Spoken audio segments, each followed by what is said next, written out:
আজিলৈ আহিছোঁ ঈশ্বৰ ছবিখনৰ কিছু দৃশ্যাংশৰ লগতে অভিনেতা অভিনেত্ৰীসকলৰ কিছু মনৰ কথা। আহকচোন নৃপন গোস্বামী ছাৰৰ পৰা কিছু কথা জানো।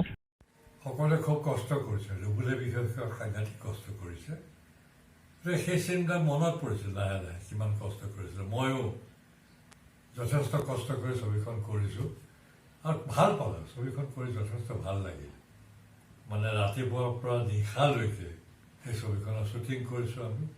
শ্বুটিঙত নানানবোৰ কথা বতৰা হয়, নানান মানুহক লগ পাওঁ, গতিকে ভাল লাগিল গোটেই ছবিখন কৰি। গতিকে শ্বুটিঙৰ সময়ত সেই সময়খিনি বহুত দিনলৈ মনত থাকিব। আৰু মই তাত ঢোলকি বজাইছোঁ, ঢোলকি বজাই বজাই এনেকুৱা এটা চিন আছিলে, সেই তেনেকুৱা এটা চিনতে মই কৰিছোঁ গধূলি সময়ত।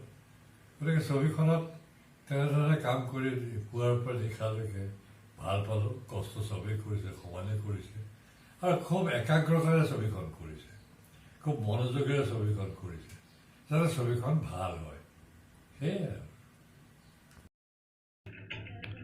এইখিনিতে আপোনালোকক জনাওঁ যে ঈশ্বৰ ছবিখনৰ কিছু দৃশ্যাংশ মানাহত শ্বুটিং কৰা হৈছিলে আৰু মানাহত শ্বুটিং কৰাৰ সময়ছোৱাত ৰুবুল দাক সহায় কৰিছিলে নিপু বায়ন দা আৰু ৰাজু তিৰ্কেই। 22 দিনীয়া শ্বুটিঙৰ যাত্ৰাত তেওঁলোকে যি সহায় কৰিলে, মৰম কৰিলে, সেয়া ৰুবুল দা বা আমি কোনেও পাহৰিব নোৱাৰিম।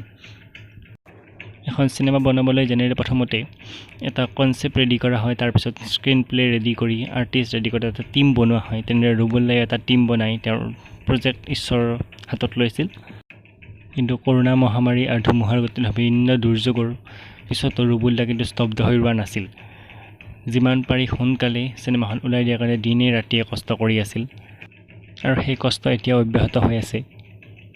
উদ্দেশ্য মাত্ৰ এটাই যে এখন অসমীয়া চিনেমা দৰ্শকক উপহাৰ দিয়া।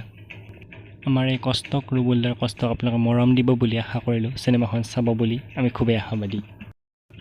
চিনেমাখনত অভিনয় কৰা অতুল পাচনি ডাঙৰীয়াই চিনেমাখনৰ সন্দৰ্ভত কি কৈছিল অকণমান জানো আহক। নমস্কাৰ, মই অতুল পাচনি কৈছোঁ।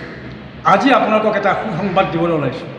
সুসংবাদ মানে ঘাত প্ৰতিঘাতৰ মাজেৰে যি সফলতাৰ উচ্চ শিৰত আৰোহণ কৰিব পাৰে তাকেই সফলতা বুলি ক'ব পাৰি। এইকাৰণে মই ক'ব বিচাৰিছোঁ, ৰুবুল দাস নামৰ নতুন প্ৰজন্মৰ প্ৰতিষ্ঠিত পৰিচালকজনে ইতিমধ্যে কেইবাটাও প্ৰডাকশ্যনত তেওঁ প্ৰতিভাৰ পৰিচয় দিছে আৰু শেহতীয়াকৈ যোৱা বছৰৰ পৰা অৰ্থাৎ 2020 চনৰ পৰা তেওঁ আৰম্ভ কৰিছিল এখন পূৰ্ণদৈৰ্ঘ্যৰ অগতানুগতিক অসমীয়া বোলছবিৰ নাম যাৰ ঈশ্বৰ।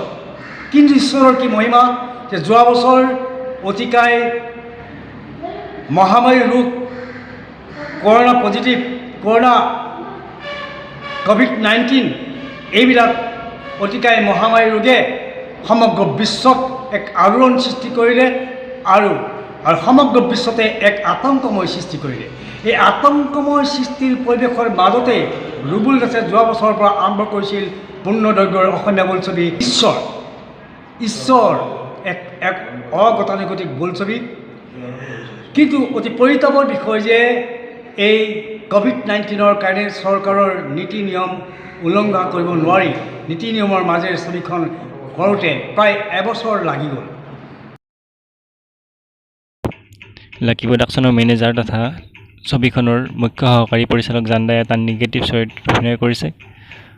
এইখিনিতে জানো আহকচোন ছবিখনৰ লগত জড়িত দিনেশ দাসৰ পৰা কিছু কথা। নতুন প্ৰজন্মৰ ৰুবুল দাসৰ ডাইৰেকশ্যনত আমি ঈশ্বৰ নামৰ চিনেমাখন আজি শ্বুটিং কৰিব ওলাইছোঁ। আমি ড্ৰেছ কৰি ওলাইছোঁ, এতিয়া আমি শ্বুটিং কৰিম। তেখেতে আৰু আগৰ চিনেমা এখন ফুটপাথৰ হিৰো কৰিছিলে, তাতো মই এজন পুলিচৰ ৰোল অভিনয় কৰিছিলোঁ আৰু আজিও মোক পুলিচৰ ৰোলে অভিনয় কৰিব নিজে চাওঁ কেনেকুৱা হয়। আপোনালোকে আশীৰ্বাদ কৰক যেন চিনেমাখন সাফল্যমণ্ডিত হওক, সেয়ে মই কামনা কৰিছোঁ।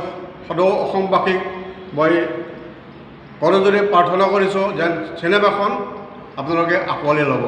ধন্যবাদ। আজিলৈ ভিডিঅ'টো ইমানেই। সকলোকে ঈশ্বৰৰ বাবে ধন্যবাদ।